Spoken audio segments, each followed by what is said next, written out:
dear ones. You're listening to the What God Is Not podcast with Father Michael O'Loughlin and Mother Natalia. Hello, listeners. This is Father Michael. Today's episode is led by Mother Natalia.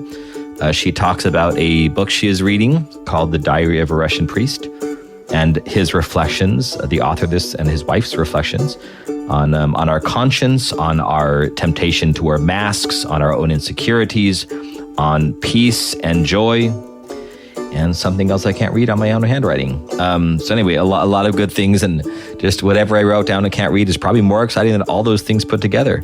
And also we try to spell Schenectady and have successes for better or for worse. Check out the hashtag on our Instagram. Also, if you are a hashtag banter hater, you can skip ahead to 6 minutes and 23 seconds. Christ is risen. Voistinu voskresce. Oh, do we want to do that? Okay. Christos voskresce. Indeed. I totally I was going to do a bunch. Stop. Don't interrupt me. Okay. Oh, sorry. Christos anesti. Alitos anesti. Almasia kam. Hakam kam. Cristo ha resucitado. Verdad ha resucitado. I think it's en verdad, but maybe you're right. I sounded so confident, though. I know, you're right. Squelch my groove. You did great. You did really well. Thank you. There's got to be another one. What's the... Christus enviat? Enviat? Uh-huh. Is that Latin? Oh. Romanian? Uh-huh. Verdad. Adivarat. Adivarat. Adivarat enviat is the response. Okay. That sounds like a 80s punk band name. Something Riot. I almost started singing. Never mind. That's not a good song to sing. And now that we're all doing this, I don't think this comes out during Pascha. Oh, that's awkward. I mean... Happy Pentecost, y'all. Jesus is still risen. So this is true. Just even during like the Great Fast. objectively, yes. Even though we don't say it during the fast. I mean, we say it like during the liturgy when we say that Christ rose from the dead. Yes. If you want to find out, this go back to our 20 episode Divine Liturgy podcast, the series. I think it was like 2,000 episodes, actually. Okay. Between 70 and 3,000. Between 70 and 3,000. Who's that voice? Oh. Mother's sipping her holy water as I ask her a question. Who's that voice? Because there was another voice. Maddie Hebert. Yes. Maddie's here. Maddie Hebert. Still, because we just recorded with my parents yesterday. And we mentioned that Maddie was on my home visit with me. And it's still my home visit because it's tomorrow since yesterday. That was a weird way of saying that. Sound like Winnie the Pooh. Anyways, this is great. Yes. I don't know. Oh, I was going to tell a story. This is kind of a funny story. We could transition into the topic if you had a topic. Oh. Father Michael would know nothing about that. Except, burn from Maddie. Ouch, Maddie. We actually... I don't like you being here. I think you should go to the other room. I'm the one with the best burns. And now you're trumping me with better burns. I'm glad she's here. My dad and I went out on my first day of home visit. Maddie wasn't here yet. So just my dad and I went to Central Park to go of Schenectady, not Central Park, like the Central Park.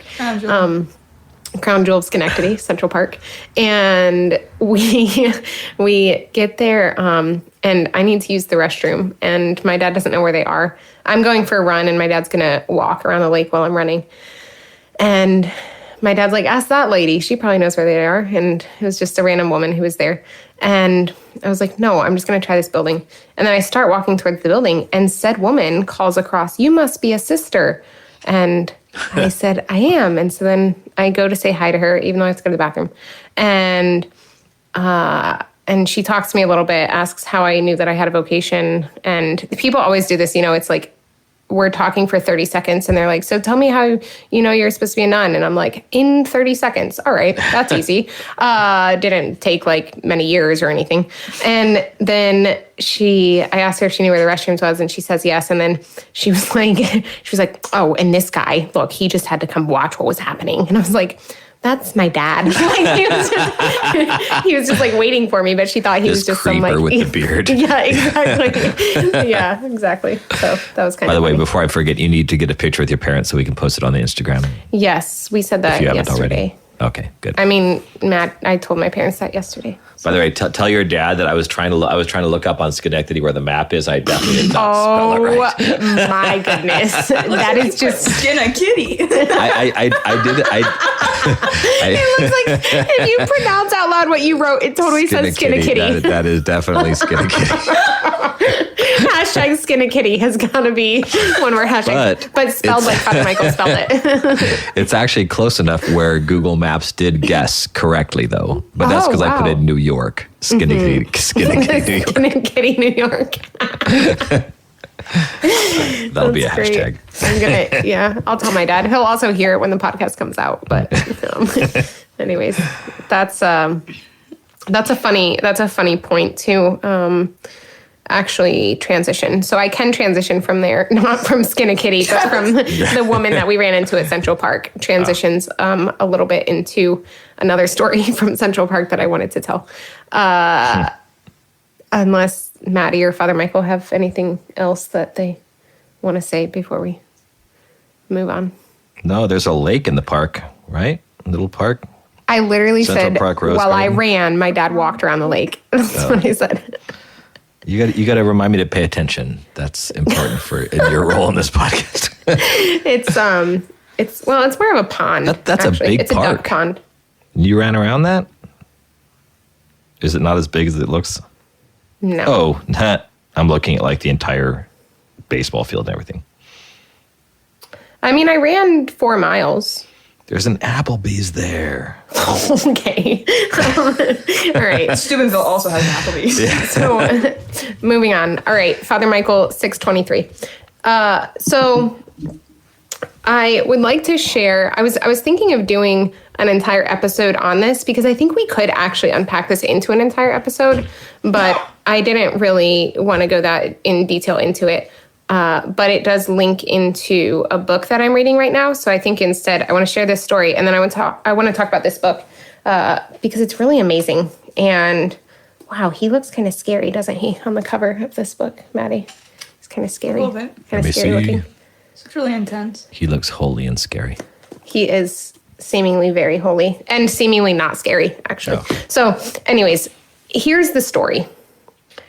The next day, speaking of scary, the next day after we encounter this woman at Central Park, Maddie's here. And so Maddie goes with my dad and I to Central Park because it's part of what I'm training for this 5K. And so I'm running basically every day, well, like 5 or 6 days a week. And so we go to Central Park, and as I'm jogging around, the first lap, I pass this guy, and he seems, well, anyways, I'm friendly and I smile and say good morning, and he says good morning, and then I continue jogging. The next time I come around and I'm passing him, he says, "What's your name?" And I said, "Mother Natalia." And he said, "Oh, Natalia?"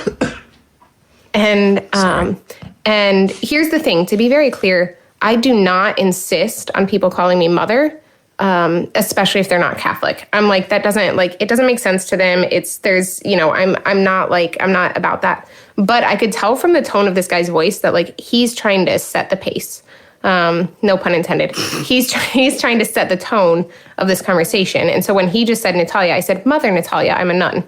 And he was like, "Oh, okay. Do you mind if I run with you, or do you want to kind of do your own thing?" And I'm looking, and like, he's got like a ski jacket on, and he's wearing jeans and not running shoes. And I'm just like, and it's like 70 degrees. It's like 70 degrees out. Yeah. And he's like in a ski jacket. So I was like, "Yeah, you can run with me." And so, which I wouldn't have, that's not true. I probably would have maybe. I felt like it was okay for me to say yes because I'm running around this pond where there's like lots of people walking and there's Maddie's there, my dad's there. Like, I'm like, it's going to be fun.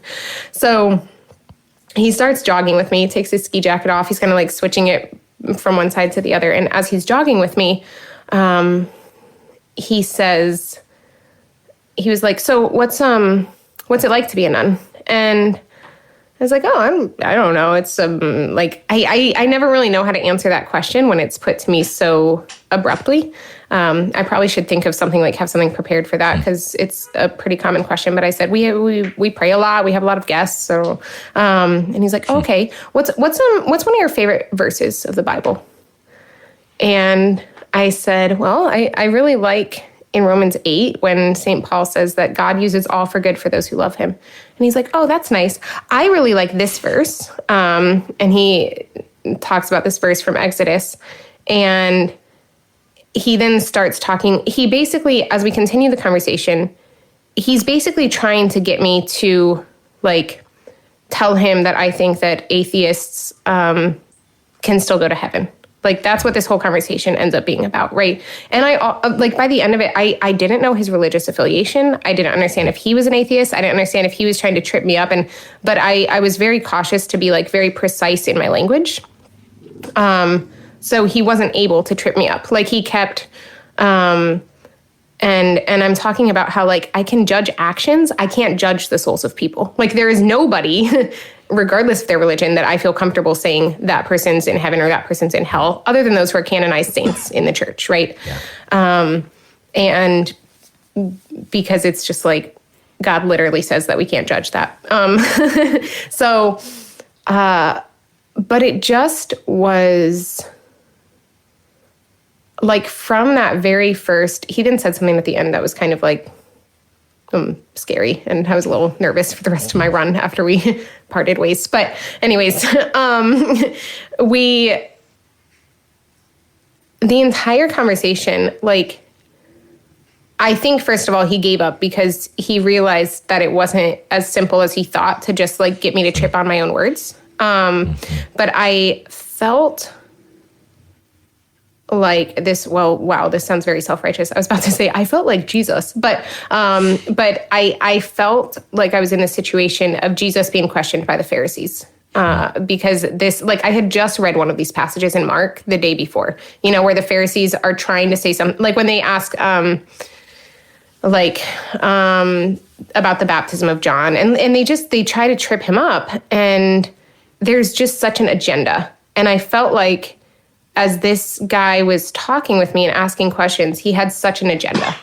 And the agenda was not like desire for relationship or desire for real conversation, you know? He had points that he wanted to make, and what I had to say was actually irrelevant. It's like he didn't even need me to be there in order to have this conversation. And I could tell that from the start when he asks me, what's one of my favorite verses? And he just immediately blows that off and like jumps right into whatever point it is that he wants to make. And I'm like, you don't care what my favorite verses are. You don't care what my thought is about the Bible. You don't. And so the reason I think that we could have very easily an entire episode on this, look how much I'm sweating, Maddie. It's like, it's really warm in this room. I'm glad I stepped out right before recording. Do you guys not have AC and put deodorant on? No, there's no. Fans? Oh no, they did get central AC, or didn't they? What did my parents say? That's what they said earlier too. Yeah. But it's just, I don't know. I could open the window, but it's really loud outside here, and I don't want to. It's only May. How are they going to deal with the real summer? They'll put the AC on. Oh, okay. Yeah, it's going to be fine. But anyways, the reason we could have a whole episode about this is because this is a really common, actually, Father Michael, we were talking about this recently, I'll only allude to it because I think you might do an episode on this eventually, but like what Father Nathan was talking about in his homily about argument and how it's just not the same these days of like, you can't actually have basically anytime someone tries to have a quote unquote argument or debate or anything in society today, it's like all the logical fallacies all over the place. I probably just used one in that sentence with my extremes of all. Anyways, so we could easily talk about how this just isn't, it's not constructive and it's not fruitful, this way of conversation, and of conversing with people it doesn't really bear much fruit. And that's fine. But it reminded me of something that I had just read do you want to say anything before I was just going to say, it's interesting. Need some water or something? You're I'm just going to be sipping on coffee. I don't know what something frog in my throat. But it's interesting because part of me thinks that it's one of two things. I'm just going to, I totally trust you that there was a bit of I don't say malice, but a bit of manipulation there in his attempt to control the conversation and kind of get across to you what he was saying. But I'm not going into all the details of the conversation, but based on the conversation, it was very, very clear that this is what he was doing. Like he kept trying to say, yeah. Because on a much lesser level, and I think this is just something we need to learn. We all need to learn to be better listeners. I mean, we have, especially those of us that are talkers, and I'm obviously preaching to myself here, but we don't. I don't know how many people have done it. And I only notice when they're doing it. I don't notice when I'm doing it. I'm sure I do. Is that I will do this. I will say somebody will start a long story or a long instruction or a long teaching, something like that to me. And I'll realize, like, I think I know where they're going. So I will cut them off. And they're like leading up to something that is a big conclusion. I already know the conclusion. So I'll let them know. And that won't stop them. I think what you're saying, no, I'm just kidding. Yeah. I know. Yeah. They will literally like finish the entire story if I just said, oh, I've already heard that. Or, and I try to do it nicely, or, oh, I know, like they'll tell a story that's like, oh, I know that happened. I've heard already. And they just keep on going and going. Like some of us, and again, I'm sure I do this too, we have something that we're going to say in mind and we're going to say it anyway. Like it's not for the sake of the hearer. It's not for the sake of God. It's just for our sake. We need to get this out. And then there's other situations where people we want to have some sort of effect on somebody. So we've already planned what we're going to say to have that effect. And then we have that. I think that was probably a play with this guy, like there was a desired effect, and he had a plan in his mind about what he wanted to do to bring about that effect in you. And he was going to be undeterred by anything you said. I really like that. Was really funny how you said it too. And he at the beginning of the conversation, he had a plan, and in order to get you listening, he had to ask you one question, not listen to the answer, and then say what he was going to say, whether because you were religious or because whatever it may be. So I don't know. I was just reflecting as you were saying that upon there's malice, and there's also like social awkwardness, and then there's a need for community. But I think all of us, there is definitely a need to be more listeners and do exactly what, even if there was no malice, let's pretend there wasn't no malice in him, like he still should have learned what it's like to have a normal conversation with a normal human being and actually be concerned. Now, the whole situation was just incredibly awkward with the jogging and the coat and the jeans and the no running shoes. But anyway, there's more there that even for those of us that are not maliciously trying to control conversations, I preached on this a little bit last night because it's mid-Pentecost. And it's the season of learning and wisdom. Did you know that mid-Pentecost is the patronal feast of Hagia Sophia? Oh. Yeah. So no. I don't think that really happened till the 10th century, but it got kind of moved to that because, of course, Holy Wisdom is Christ. So it's kind of cool having a church whose patron is Christ himself. But yeah. So that would have been the feast from like the 10th century on. Because it's the feast of Christ sitting in the temple teaching. It's the feast of Christ teaching in general, and he taught wisdom. So yeah, so it's like it is kind of the feast of wisdom. So therefore, the feast of Holy Wisdom. Therefore, Hagia Sophia. Yeah, and I think actually that aspect of learning to be better listeners in conversation, that's kind of where I was imagining taking this episode when I said we can make a whole episode out of it, is like to talk about what it really is to have fruitful conversation with people and are we actually trying to deepen relationship when we're talking with someone and to come to a common understanding, or are we just trying to make our points? Yeah, exactly. Amen. And because even if there wasn't, like I said, there were other things that I just don't want to mention, that were definitely malicious, that or were like instigating and things that, but like even if that wasn't there. By chance? What? Do you carry pepper spray when you jog? No. You should totally. Do you remember this whole argument we had when I lived in Golden? Oh yeah. You should have kept your pepper spray. I did. Are you Golden. the one who mailed me pepper spray? I was not. Do you know who it was? I don't. Okay. But I commend whoever it was. This was back when I lived in Colorado. Like Father Michael and I had this huge argument about. Anyways, I don't want to get into that argument right now. About our favorite flavor of pepper spray. We had a big argument, and he told me I needed to be carrying pepper spray, and I was like, I must have shared this argument with someone because. Oh. A couple weeks later, I got pepper spray in the mail, and I was sure that it was Father Michael. But I feel like he was just trying to be a good dad. Thank you, Maddie. Thank you. You can stay. There are there are times Father Michael's protective, and there are times where he's overprotective, and we've had fights in those times. Anyways, the monastery is going to suddenly get a shipment of a bunch of pepper spray, and the nuns are going to be like, Thank you, listeners. They all need pepper spray. All of them.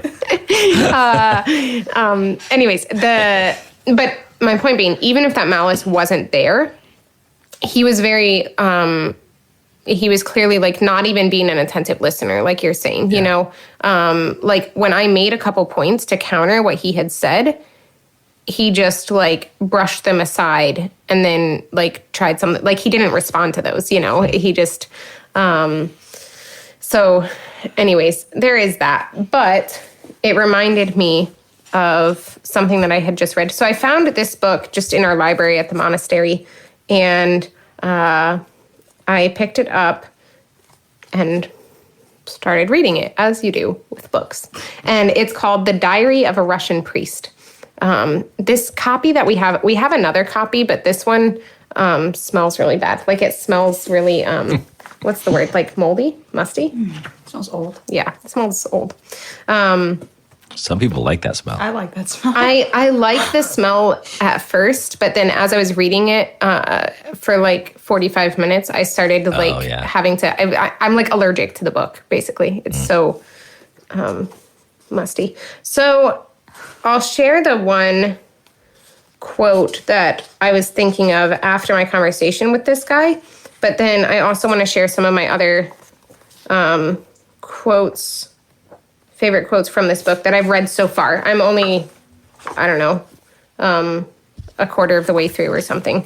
And I'll tell you a little bit about the priest as far as what I know just from the introduction. But he says I'll give, I guess, the intro of him first. Sorry, I'm being really scattered. So the priest is Father Alexander Elkaninov. Is that how you would say that? Elkaninov? Father Michael, what do you think? Yep. Elkaninov. Okay. And Elkaninov. I really hope, I did a brief Google search on this guy, and he seemed legit. He seemed from my brief Google search. And so if it turns out later on in life he became this like raging heretic or something, then I'm sorry. He changed his name know. to Rasputin. So this is he died in 1934, and he was only 53. It was some kind of tragic illness. I don't know what. And he's a married priest and Russian Orthodox, but very much fought like the nationalism and such of Russia, and just seems... Oh, the English edition was prepared by Metropolitan Ware, so it's probably legit, yeah. But I've been really moved by him. So some of the quotes, his wife wrote the introduction, and I'll share some of the stuff that she says about him, so you get kind of like a character. What's that? what's that phrase? Like do you know what I mean? Like a idea of his character. There's Overview? I don't know. Okay. So this particular part reminded me very much of JP2 and St. John Paul II. Overview? Both Maddie and our brains are still like... Yeah, you guys are doing great. This is one of those moments where the listeners are like yelling at the... Maddie, can she be patronizing? Do you just feel that sometimes? Like... Oh, yeah. I'm not doing it on purpose. I know you But I don't. find it endearing, It's so. it is totally endearing, 100% endearing. It's just these little phrases. You guys are doing great. That's what she says when we play games. It's like Maddie's goal in life now to beat me at a game. Any game. Not specific. That was such a humble brag. It was like she has never beat me at a single game. It's her goal in life to win any game at all. This happened last night where she was like, "That's it. I'm going to beat you at something," and it's been a How about continued arm conversation. wrestling? You could totally beat me at arm wrestling. Yeah, totally. Goodness. Okay, so this part about Father Alexander reminded me very much of St. John Paul II and Blessed Pier Giorgio Frassati, who are a saint and a blessed that I love very much. So, again, this is his wife. His wife is writing the introduction, but this quote is actually by Father Sergius Bulgakov, who was Father Alexander's older friend and teacher. I think he was his spiritual director. He's much better known, but yes. Okay, great. But he's, I think, his spiritual director, Okay, cool. Father Alexander's. So this is Father Sergius recalling the early years of Father Alexander. He says, "It was a time of secular pastoral work, of the preaching of the faith in a society that had run loose, carried away by godlessness and indifference. And he, the future priest, was already dedicated to this work of preaching long before his ordination. In this task of mustering spiritual forces against atheism and indifference, he was a constant laborer and collaborator, a humble and devoted worker, fulfilling all that was assigned to him. To this task, he brought his pastoral qualities and the special charm of his youth. When he appeared with his gentle, luminous look, people's hearts went out to him, and a smile appeared on their lips."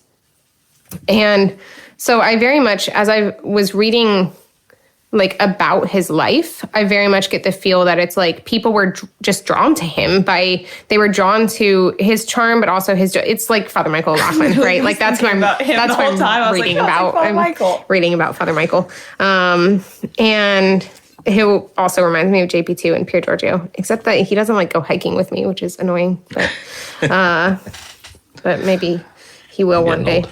What? I'm getting old. Yeah, I know. It's your back problems and your foot problems and all those things. So anyways, you are getting old. Oh, that's sad. So there's that. But then he had this really beautiful line. This is his account of how his path to ordination became clear to him. He says, "I received a letter from Father Sergius," the one that we were just talking about, "in which he urgently advised me to enter the priesthood. I was dumbfounded. At first I was frightened, as we are when we hear the voice of destiny, of fate. I understood immediately that this was something irrevocable, that this was indeed my destiny. If it had been anything else, perhaps I would have tried to avoid it. But over this, I scarcely hesitated. I went out to meet it, and then I felt an immense joy and clarity in my soul."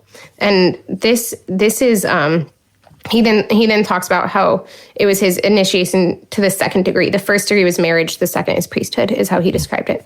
But I'm like, this reminds me so much of what we've talked about in discerning anything, Father Michael. We've talked about just the peace and the joy that comes with pursuing the will of God, and how this can actually be kind of a compass for us as we're trying to discern things. And this is what he says, I scarcely hesitated. I went out to meet it, and then I felt an immense joy and clarity in my soul. And I think that clarity is the peace that I've tried to describe before.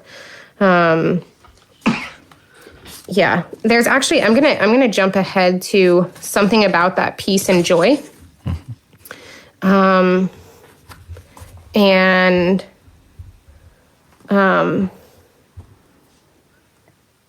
Yeah, I'm trying to decide what order I want to do this in. Sorry. So, I can go back to kind of about him, but there was something else. So this book, The Diary of a Russian Priest, his wife put together, I think it was his wife, put together just a bunch of different notes that he had taken after he died of this tragic illness. So the primary section of the book says fragments of a diary. And it's just notes that, like, as he was preparing for homilies, as he was journaling about a conversation that he had with someone that day, things like that. And then he also wrote, there's extracts from letters to young people and advice to young priests, because these were both things that he had wanted to eventually, I think, publish something on, was advice to young people and advice to young priests. So there's that as well. So in the fragments of a diary, continuing on this like peace and joy, peace, Piece. Anyways, he says, he's talking about, and this is also what I've tried to describe. And I want to share this because listeners have asked, like, well, you talk about this peace and like, what does that look like? And what does the anxiety look like in the sense of not following God's will and so on and so forth? And because it's something I harp on a lot. And he says this, I think, very well. So again, this is from Father Alexander's notes. What is this continual sense of dissatisfaction, of anxiety, which we normally feel within us, save the stifled voice of conscience speaking to us inwardly on the subconscious level, and often contradicting our own will and declaring the untruth that our life is? So he's talking about how we have this stifled voice of conscience that's contradicting our own will and declaring the untruth that our life is. Like, we're not living the truth is what our conscience tells us, and it's causing this continual sense of dissatisfaction. As long as we live in conflict with the law of light which has been granted us, this voice will not be silent, for it is the voice of God himself in our soul. On the other hand, that rare feeling of keen satisfaction, of plenitude and joy, is the happiness caused by the union of the divine principle in our soul with the universal harmony and the divine essence of the world. And so this is like, he's describing much more eloquently what I've tried to describe on the podcast 100 times, of when we're living this integration in our lives, the integration of truth, like we're actually living out the truth. That's when we have this feeling of keen satisfaction. That's what I would call the peace, what he calls keen satisfaction, and of plenitude and joy. That's what I've called the joy. So I liked that a lot. And I have other stuff I'll share, but feel free to first share whatever it is you've been jotting down, Father Michael. I went a slightly different direction because I think one thing I often say about my own discernment and then applying it to spiritual children or others discerning is that that feeling, that peace, that joy, it has to persevere. It has to be ongoing, because that's how it's kind of tested to be true. And we don't make any decisions in desolation, and we don't, I would say, make any big decisions without some sort of a consistency in that peace or anxiety, a consistency among friends and family, a consistency in our prayer with our Lord. But I thought this, I like how he talks about, again, I've never heard of him, never read the book, but I like how he talks about these stages. One is marriage and one is priesthood, because both of those are things that it's worth giving everything else for. And I think this can be done wrong. I think for those, this is one of the risks of the contemporary discernment for the Roman Catholic priesthood with this mandatory celibacy is men who are discerning Roman Catholic priesthood and mandatory celibacy, they have to, I believe, they have to know, we've talked about this before too, have to discern celibacy authentically and first, because you have to discern that because it's so easy to say, and I believe the priesthood is this, the priesthood is such a immense vocation that if we feel called to it, and if the church accepts our feeling of being called to it, it's worth giving up everything for. for? I mean, I can say this. So, but the problem is that we have to know in a sense what those things are. There are many men who Byzantine Catholic allowing a married priesthood in the U.S. or Roman Catholic who are willing to give up everything to the priesthood, and then they don't persevere. And then it's within the priesthood they realize that their fascination and infatuation with the priesthood was not true. It wasn't as sustaining and as fulfilling as they thought. But there is something about both marriage and priesthood where you can say that it's kind of worth sacrificing a lot for. It's a defining thing. When it happens, there's this moment. I know you felt this, Mother. Like the moment you took your life profession, there was a certain peace and a rest. Like there could be a lot of other anxieties going on the surface, but there's something about having been life professed as a nun that is a way that Christ's light shines out from you that impacts everything else. And I can say that too for my celibacy and for my priesthood. It's like, if I have this, in a sense, everything else is going to be okay. I felt that same way when I was dating. There does seem to be something like, once I get married and I have this person in my life, like everything else, it doesn't matter where we move. It doesn't matter how rich or poor we are. It doesn't matter any of these things. Now, any parents, protective or overprotective, would try to squelch that because they're saying, you need to have the practical things in line too. And I, as a spiritual father, will always say that as well. But there's something about this perseverance. And I think this is why what came to mind when you were saying this, Mother, was why there's all these people on social media recently that are kind of criticizing people that get married young. And you and I were both at the wedding of an 18-year-old, earlier this season, Mother.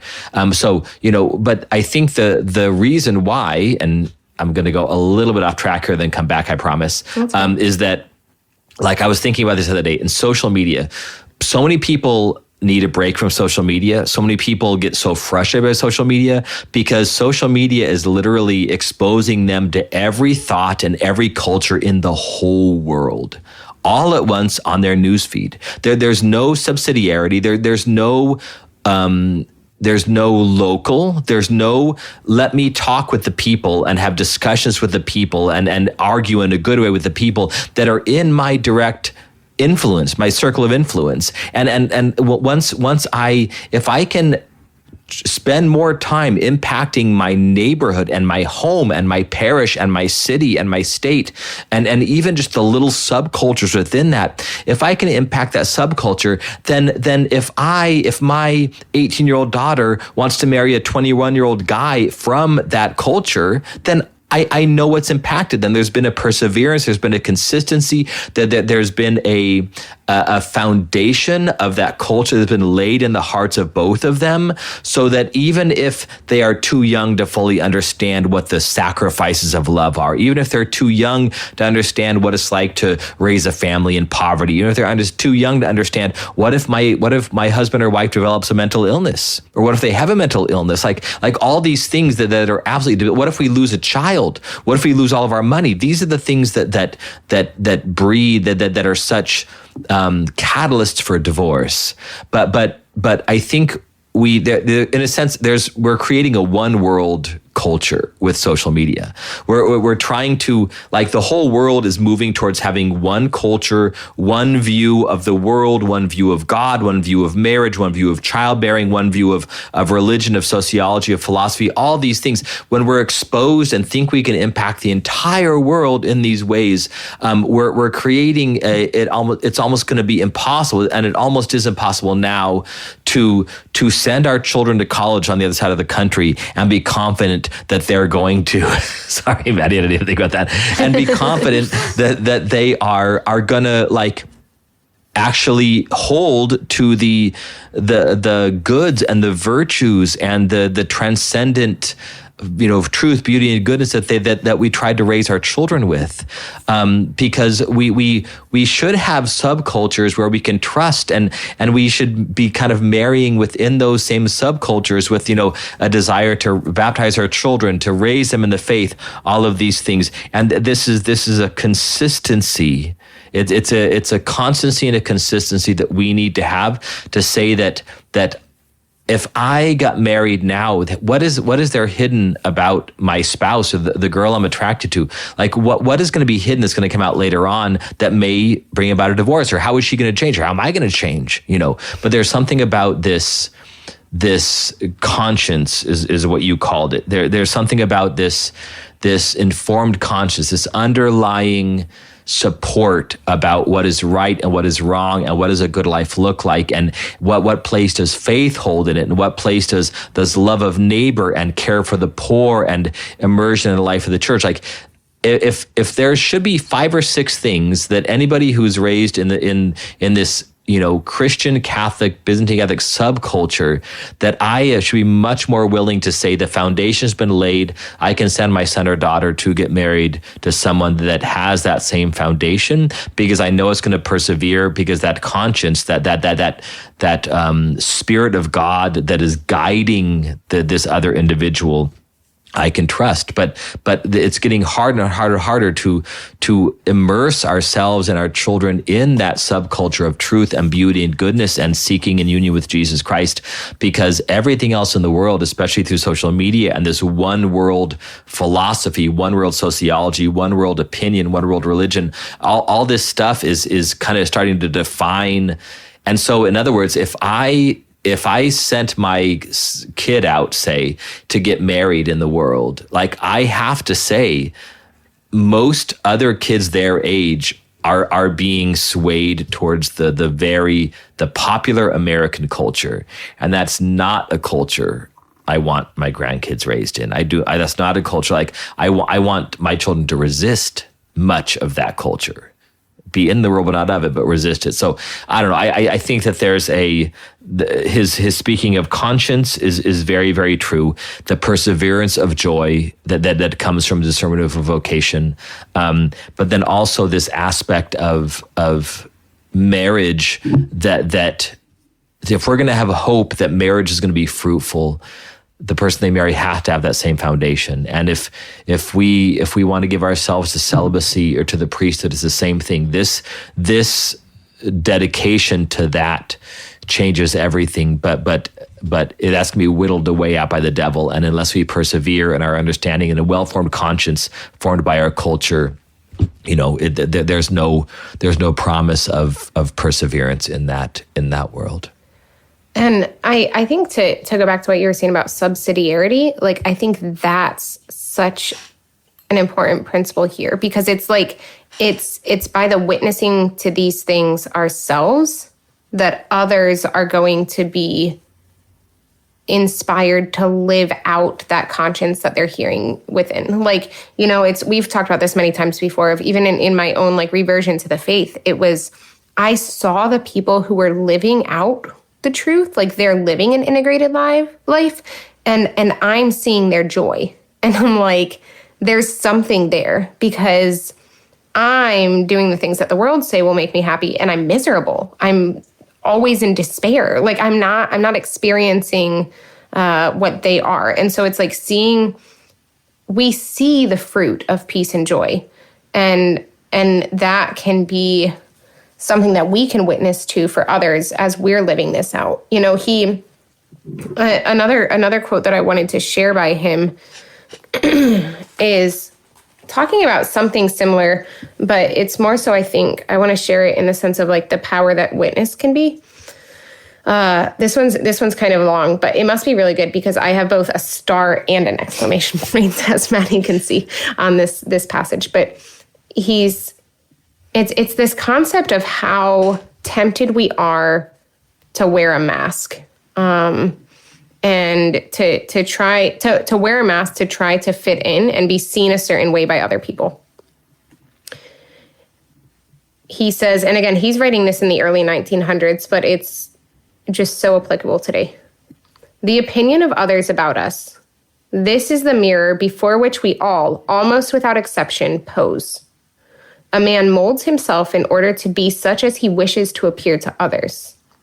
But the real man, as he actually is, remains unknown to all, often himself included. while what acts and lives is a figure invented and dressed up by his own imagination. This tendency to deceive is so great that, distorting his very nature, a man will sacrifice his own self, the unique and inimitable element present in every human personality. There's more that I want to say. There's more in the quote, but I want to pause there for a second, because like this is something that Father Alexander talks about so often in his notes, in his diary, is that like the more deeply we enter into relationship with Christ, the more we find our personality, the more our true personality and true self comes out. Mm-hmm. It's not that we become less of a person and we're just all the same. You know, it's like, I think that some of the Eastern writings can be misunderstood, and there can be this misconception of there's like this uniformity, but actually in the East, there's this emphasis on like all the monks you read about on Mount Athos are all very different monks. Our saints are all very different people. You know, it's, so I like that he makes that point often in his notes. So anyways, he's talking about how we all live with this mask. We all pose, before this mirror of like wanting to appear a certain way to others. And then he says, but how great is the attraction we feel whenever we meet a person free of this cancer, and how much we love the complete simplicity and directness of children who have not as yet entered the realm of self-consciousness. Yet we have the alternative of struggling consciously to return from this evil complexity to simplicity. In any case, when we become aware of the presence of this evil in us, the task is already half accomplished. And it's like by even recognizing our own masks, they become easier to remove when we're aware of them. But it's honestly, as I was reading this, I was thinking of Laura. You know, like I've talked about Laura before, but she's my best friend. She lives out in Colorado, and she's just like, there's no self-consciousness. And like, there's no self-consciousness, even when like Laura and I are out, and I'm like, Laura, maybe a little more self-consciousness, but it's like, actually, I don't want her to have that. Actually, it's really beautiful. And like, she just doesn't care what other people think. And there's such a freedom in that. And such a sincerity. And I think part of that is because I can rest in the complete confidence that when I'm with her, I'm with her, and she's not doing something to try to wear a mask for me, and I can like trust in who she is, you know. There's one thing that's, sorry, go ahead. I was just going to say, I think that's part of the power of the witness of like, as we become more intimate with Christ and we start to drop those masks, then other people seeing the freedom that we experience can be encouraged to do the same. Yeah. And also there's a witness of leadership. I remember I had a summer assignment with Father Wes Iser, God rest his soul, up in Anchorage when I was a deacon. And he had an amazing way, very similar to Archbishop Charles Chaput, of almost being nitpicky about things that I was doing a little bit off, a little bit wrong. Now I was in formation, right? So, and Chaput was my spiritual director, so they were both in a place where they should have been doing this. But I remember every single day, probably 3 or 4 times a day, Father West would say something, and like there's little criticisms, like, oh, you walk by the dishwasher, if it's open, shut it, you know, or, you know, you like the little human formation things, you know, push your chair in, you know, the toilet seat down. If you're gonna go, you know, if you're gonna be out past sundown, just let me know, like little things like that. But I knew there was no frustrations in Father West's mind about me that he did not say. Mm-hmm. I was such a freedom I had with him, because I knew that if I was doing something off, he would tell me, and I knew he would, and it was great. But I never felt that it was overwhelming or naggy or overbearing, nothing. And I don't know quite how he did that. I knew he was doing it for the right reasons. I knew he had my best interest in mind. I knew he wanted me to succeed as a cleric and as a priest.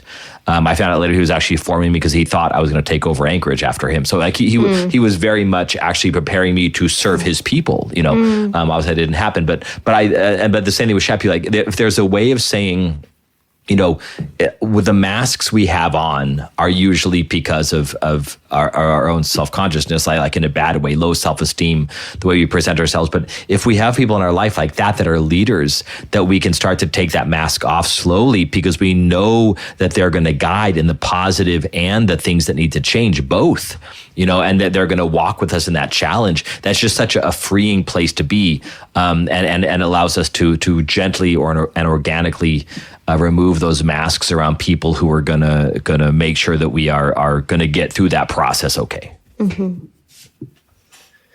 Yeah. Okay. There's two more quotes that I want to. I mean, there were several more that I wrote down, and many more even than that I underlined. Basically, I just recommend that you read this book, even being 25% of the way through. It's like just really good. So. This one reminded me a lot of our episode on poverty versus destitution, and this concept of creating a spiritual destitution for ourselves by grasping instead of having the poverty of just receiving with open hands. And he says, what hinders us most from answering the calls of the church? Being taken up with our own, holding on to our own. It makes little difference whether it is something good or bad. It is mine. And this goes on from the first dawning of consciousness until death. So he's saying that this tendency to hold on to things, to consider this thing my own, to be possessive, this is what he says hinders us most from answering the calls of the church.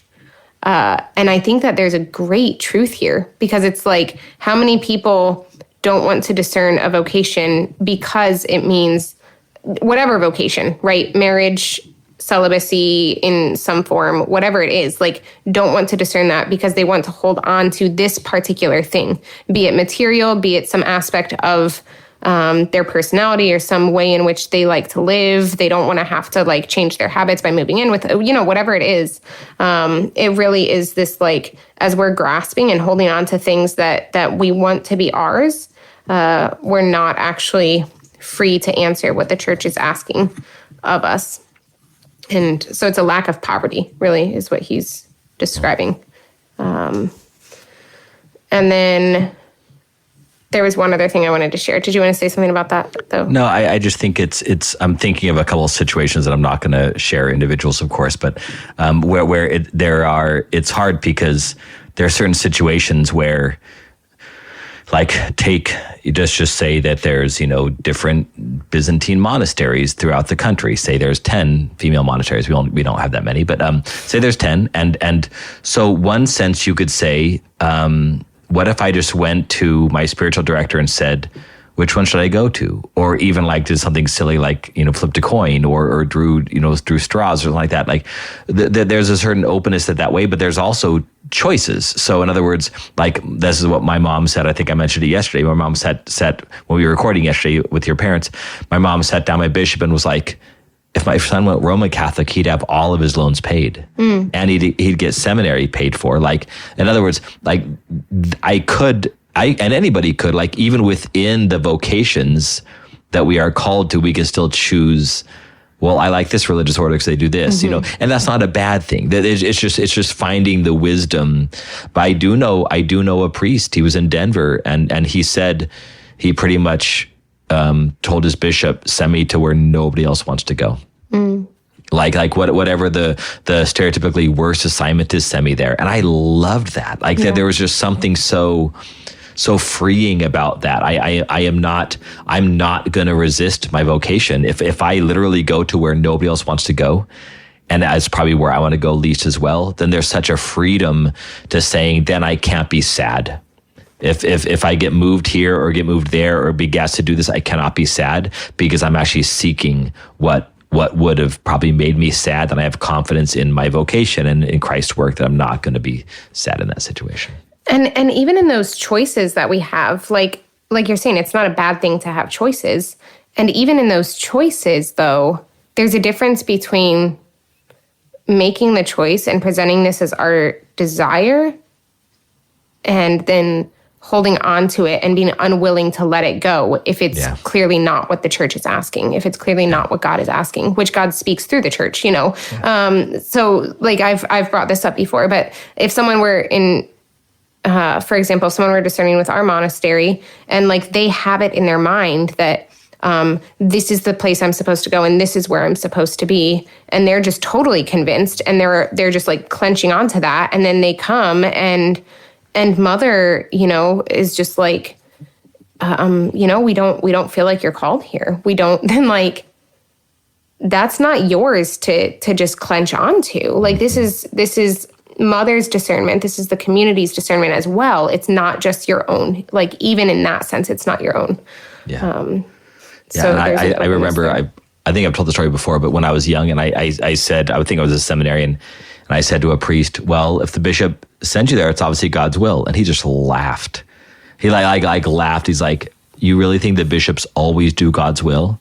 And like, it made me think, you know, and I was like, wow, I guess they can make mistakes, as even the Pope, you know, I mean, anybody can make mistakes. Like, we can resist God's will. And if we're in a very powerful place, but what I learned later on is that, as you've said very eloquently, Mother, many times, like even if the bishop or the superior is not doing God's will, it is God's will that we listen to them, as long as it's not immoral. And we become obedient. Exactly, as long as it's not immoral. Mm-hmm. And within that, God is going to bring us joy, and He's going to make us fruitful, and things like, because God can fix if our superior or an authority over us doesn't do the right things. So as long as it's not immoral, we do God's will, we do the will, and you know, again, there's more subtlety there. If they're malicious or trying to abuse us or something like that, of course, that could fall under immoral in a sense. That needs to be discerned to the subtleties of it. But there is something to say that is God's will, even if what the superior said isn't God's will. Me listening to them to whatever extent is wise is God's will. Yeah, I'm going to move on only because I want to share one more quote that was just maybe even my favorite one before we close out. So I'm sorry that we're going to go just a little bit long, but this one, you know, I did an episode at one point a while back called Eyes to See, and just talking about this. Like, it's really important for us as Christians to strive to see God in every other person. You know, even in the people who we're not naturally attracted to, like on a human level, the people who aren't the personalities that we like, the people who, so I did a whole episode on this called Eyes to See, and sharing like my own convictions of how I realized I wasn't doing this, not just like, you know, and again, I just felt like Father Alexander said something much more succinct than my hour-long episode that is also much more eloquent. And I just want to share that as the last thing. He says, in my relationship with others, I should like to plunge deep into every situation, entering the very soul of each person who comes to me, speaking to him as if he were the person most dear to me in the entire world. But where are we to find a love so great as to embrace everyone? How are we to love the foolish, the conceited who fuss over their mean little futilities, when, to make it worse, we are convinced that paying them attention only does them harm? I suppose that each of us needs to be a saint in order to grasp, through the thick layer of deposited rubbish, the element in each person which is unique and cannot ever be repeated, his soul, and to address that alone. Like, this is what we need to do as Christians, is to see the soul in each person and to address that. And yeah, so I was really inspired by that. And I guess I said that was the last quote, but there's one more to end, only to share why I think it's so important to have episodes like this, to read books like this, to learn the lives of the saints, because Father Alexander says, why is it so important to read the lives of the saints? In the infinite spectrum of the paths leading to God, which are revealed in the lives of the various saints, we can discover our own. We can obtain guidance to help us emerge from the jungle in which we have become entangled through our human sinfulness, and so gain access to the path which leads toward the light. Like, this is why I did the episode Dr. Takis a while ago, which was one of our most popular episodes, and why I think it's important to remember people like this and to read books like this, to just like the places where you're feeling inspired, the times that you're feeling like that fire burning in your heart. This is how the disciples knew Christ in the road to Emmaus. Like afterwards they were like, we're not our hearts burning within us. It's that burning of the heart within us as we're reading certain things, as we're moved by certain things. Like that's the Holy Spirit, revealing Christ to us and helping us to be able to discern our own paths to sainthood, to sanctity. And yeah, so that's all. Amen. That's what I got. I was thinking, and I'd like to do a whole episode on this some point when I think of it much more. But there's something about living in Los Angeles now and seeing so many homeless people, and seeing so many homeless people like grouped together in these tent cities that are everywhere, and how just dirty that is, and how much garbage there is around these tent cities, and these tent cities are massive, and you see people one or two, and I thought it was easier when I was in Denver, and you kind of ran into homeless people. You walk down the 16th Street Mall and you ran into 25 homeless people in the course of an evening.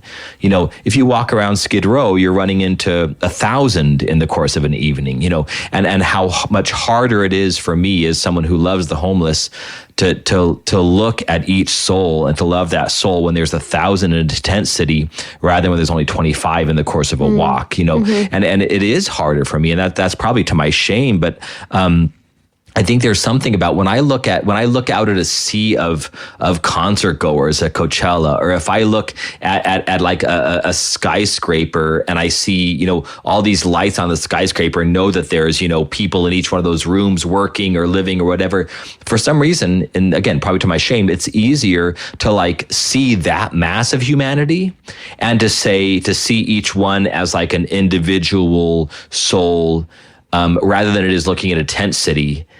To me, and to see like I have to like focus that individual there is very different than that one, beloved by God, different struggles, different loves, different joys, different fears, and also there's the immense lack of beauty. So I think there's something evil in the lack of beauty and the lack of individuality when it comes to how we're currently taking care of our homeless, especially here in LA. And I think that is shown in my struggle to really individuate each person in that group. You'd think it was the opposite, because people that live in the corporate world or live in we're all kind of the same. We all want the same things. We all want nice cars and nice shoes and nice clothes, and we all do our hair the same way. Like this, there's probably more merging in the wider world, especially in Hollywood, than there is among the homeless. Everybody looks the same. They all have the same lip injections and the same, stretched face and all that. Like, but it's easier for me to see that individuation in the people of Hollywood than it is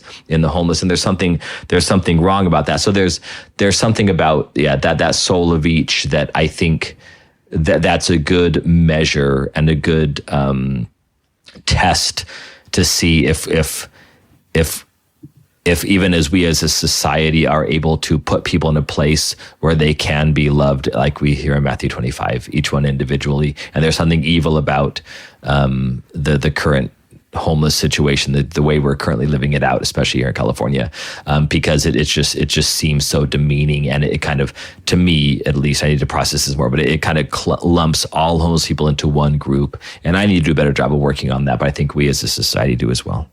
Yeah, and I think it's also not just like, oh, I don't know how to see the soul of each person when I'm looking at this group. I think it even starts with just like, see the soul of the person who's right in front of you, the person that you're in conversation with, the person, to go back to the very beginning of this episode, it's like, am I actually seeing the soul of the person that I'm arguing with right now, or that I'm trying to enter into conversation with? Or am I just like seeing myself? Am I just seeing the fact that they're an obstacle that I need to overcome, that they are someone that I need to prove wrong? Like, that's not seeing their soul. And I think that one of the ways that we do this out in the world, in like when we are surrounded by a group, is quite frankly, like put your phone down. And I know that sounds so judgy because it is.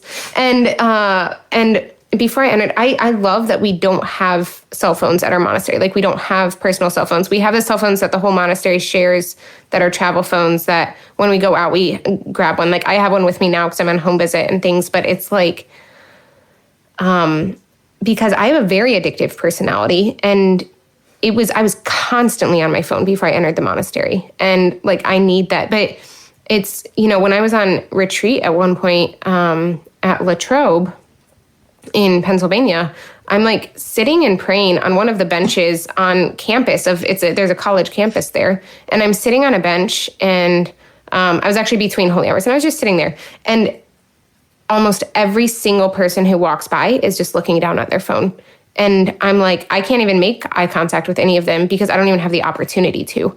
And so it's like, part of it is maybe just, instead of just being on your phone, instead of just feeling like you need to be using this time for something productive or to scroll or whatever it is, maybe take time to just very intentionally try to see the people around you, to try to see the souls around you.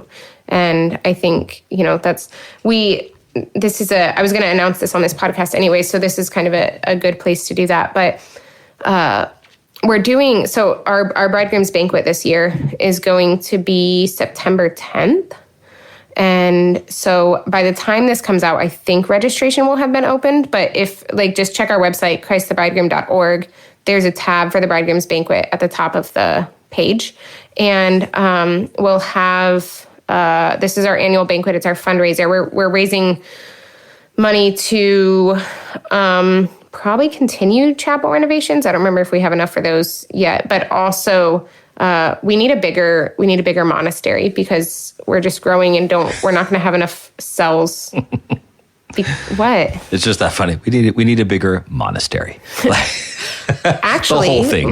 That's very true. I'm serious. Totally We're starting plans to build a new monastery that's bigger. I know. I'm not saying that's not the case. I'm saying that is the case, but it's just funny. Like I thought we need a new bigger dorms or bigger cells. We need a bigger monastery. Yeah, just like we need a new building that's much bigger to fit, because we're just growing, and we have a few more cells that we could fit people in, but even just like the common spaces, we can't have that many more. And we just have a lot of women discerning and stuff. And so yeah, that will be September 10th. Check it out online. I'll explain why this was a good transition in a second. And it's free to come, but registration is required. So it's because someone's underwriting the cost of the food for us. So you do have to register for it. And even if you can't come, but you still want to donate, we have a matching funds donor. And so they double the donations that come in up to, I think, $100,000. And so if you can't come, but you still want to donate, it explains how your donation can still be doubled on the Bridegroom's Banquet page on our website. So anyways, the reason I say that's a good transition is because we release a banquet, a video every year for the banquet, and we're in the middle of a 3-part series for those videos. The last year we did one on poverty. This year we're doing chastity, and next year we're doing obedience. So in the chastity video, we're talking about the different kinds of chastity. And one of the things that we're actually touching on is intellectual chastity and technological chastity, because there is this, I was thinking of this as you were talking, Father Michael, about social media earlier in the episode, of just there's this lust for information, and we're getting all of this information at once. And you and I have talked on the podcast before about how we have very catered news feeds, and so it's we think that other people shouldn't have this opinion, because if they're seeing all the same news I am, they wouldn't have this opinion, and and things like that. And so I think the same is true with this. We need to have this technological chastity, because an unchastity there is part of, I think, what's causing this struggle of seeing the people around us, because we're so used to seeing just social media presences, and we're so addicted to our phones that we're not seeing the people around us. So I agree. And I would say just one more thing, and this is, this sounds like I'm making it very personal, but because I am horrible about getting back to people with texts and emails and things like that. But it is like I could be on my phone all day long and still not be caught up. Mm-hmm. So in other words, if I'm walking across a campus, many people would say, Father, be on your phone. Like return my text, like return my email. And so if you're in a place where you are, if you're in a place where you can help the people, your employees or anybody you're leading, like to say, I need an answer back within 24 hours, or I need, and that's totally logical, or I need a back within 3 hours, but define what that is so there's not this culture of getting back to people immediately, right, and then people getting offended. Somebody posted something on social media the other day that was brilliant. It just said, I think it was our Laura actually. She said, if somebody says, I sent you a text and then I saw that you were active on Instagram, like you're obviously blowing me off because you're on your phone, you're on Instagram, but you're not returning my text. And she said, what if they need a break? Like, what if they're on Instagram because that's like they're taking a break from other things, or that they need, an hour downtime or just an hour scrolling through Instagram or something like that. In other words, we judge those things so much. And so yes, put your phones down, leave them behind, but also let other people do that as well. Mm-hmm. Let other people be off their phones for an hour or 2 hours or 3 hours, and don't expect people to get back to you that quickly. It's a sign of societal health and individual health. Mm-hmm. Yeah, and we could do a whole episode for sure on technological chastity and intellectual chastity, and because that's the thing, right? Like, we're talking about chastity. We're not talking about abstinence. So I'm not saying like we're not at all talking about like we're talking about technological chastity on this video that we're releasing. Like so we're talking about like the good use of these things and the prudent use of these things, exactly. And the non-possessive use of these things, as opposed to the video also will be available after the banquet. So sometime after September 10th, maybe the next day or something, it'll be released, and everyone will be very welcome to watch that on YouTube. But so anyways, that's that. Should I do the things that do it we normally do? We already had Maddie do it once, didn't we? We did. She hated it. Again. Do we have it twice? Do we have do we usually do prayer intentions before or after that? I can't remember. After that, I think. Oh shit! I'm trying to look up as we're talking. I'm trying to look up. We can do it. We can do prayer intentions now then, or just do without it. No, I just. Maddie and I will fill in. I'm sorry, Cowboy. I can't. I'm trying to pull up the prompt, and I know. Okay.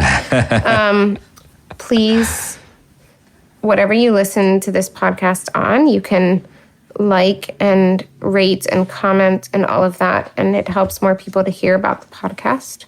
And did you just lick your cup? Mm-hmm. Okay. There was coffee pouring down it. Okay. So I better to wipe it on my shirt or something? No. Okay. That's a good choice. Good job. You're doing great. Thank you. And you can follow us on Instagram. Father Michael has Twitter at Padre Michael O. We have Facebook and a Goodreads page. And you can check out our website, whatgodisnot.podcast.com. I think it's just whatgodisnot.com. It's whatgodisnot.com. I get confused because of our email. Our email address is whatgodisnotpodcast@gmail.com if you want to email us. And we might not get back to you very quickly because of technological chastity. And Amen. We also have a website for our nonprofit, photina.org. That's photina.org. And there's a YouTube audio only. We have YouTube audio only. Patreon. And we have Patreon. You can go on there. All of the proceeds on Patreon, the donations go to Photina, the nonprofit, which covers the podcast as well as our other ministry to the poor and other Christian ministries and things like that. Is that it? Amen. That is it. Prayer intentions. I'm going to ask, it's kind of a weird one, but I'm going to ask you to please pray for yourselves. Pray for the grace to be good listeners and the grace to really see the soul of the people that you're interacting with, the people who are in front of you, and maybe just like really try to carry that prayer with you in the coming week as you are just in different encounters and different relationships. And pray for me, please, that I can do that too, because I'm not very good at it. Amen. All right. I would like to ask you to please pray for a young woman named Melanie, who I met at a ramen place, and she came to Divine Liturgy last night. And she brought her boyfriend, Dean, as well. And then another young man that just showed up last night to our Wednesday night gathering, a young man, Anthony, who's a parishioner at Annunciation in Anaheim, but he came up and served at the altar. And then also for a young man named Jess, who was Roman Catholic, but he just received baptism on Pascha and came into the church, in the Roman Catholic Church, but he hangs out with us on Wednesday nights too, and he received Eucharist for the first time from me, which is really cool. Also, this is International Nurses Day, so pray for all the nurses. I've been texting all my nurse friends today. You can't text Mother Ileana because she doesn't have a phone. I'm going to text you and have you pass it along after International Nurses Day. Maddie, do you have a prayer intention? Sure. Did you give one yesterday? I did. Okay. Yeah. Actually, since it's International Nurses Day, I'd like to ask for prayers for my roommate, who's a nurse. And she actually listens to the podcast, so. Name? Maria. Okay. Great. Pray for Maria. Awesome. Well, this was great. Thank you, guys. Thanks for being on again, Maddie. You're just becoming a regular on the podcast. Yep. And love you guys. Love you, listeners. Love you, Father Michael. I love you too all, Mother, Maddie, listeners. Awesome. Father Michael, can you please give us a blessing? Bless you and keep you, cause his face to shine upon you, have mercy on you. May our Lord allow you to discern all the various ways that he is moving you closer to himself or bringing you to salvation in your daily vocation, in your life vocation, and everything in between. May our Lord allow you to remove any masks that you may have put on because you find it more comfortable, and may he put good people in your life to help you do that in a way that will be peaceful and joyful. May our Lord allow you to call to mind those whom he wants you to pray for in this kingdom of God, in the church where 2 or 3 are gathered in his name. There he is with us in the building up of the community that comes through that prayer. May the Lord send you forth in this season to be witnesses to the world of joy and of the goodness of his kingdom and the peace that membership in the church brings, because it is the body of Christ. May our Lord give you everything you need, even the salvation of your soul. In the name of the Father, and the Son, and the Holy Spirit. Amen. Amen.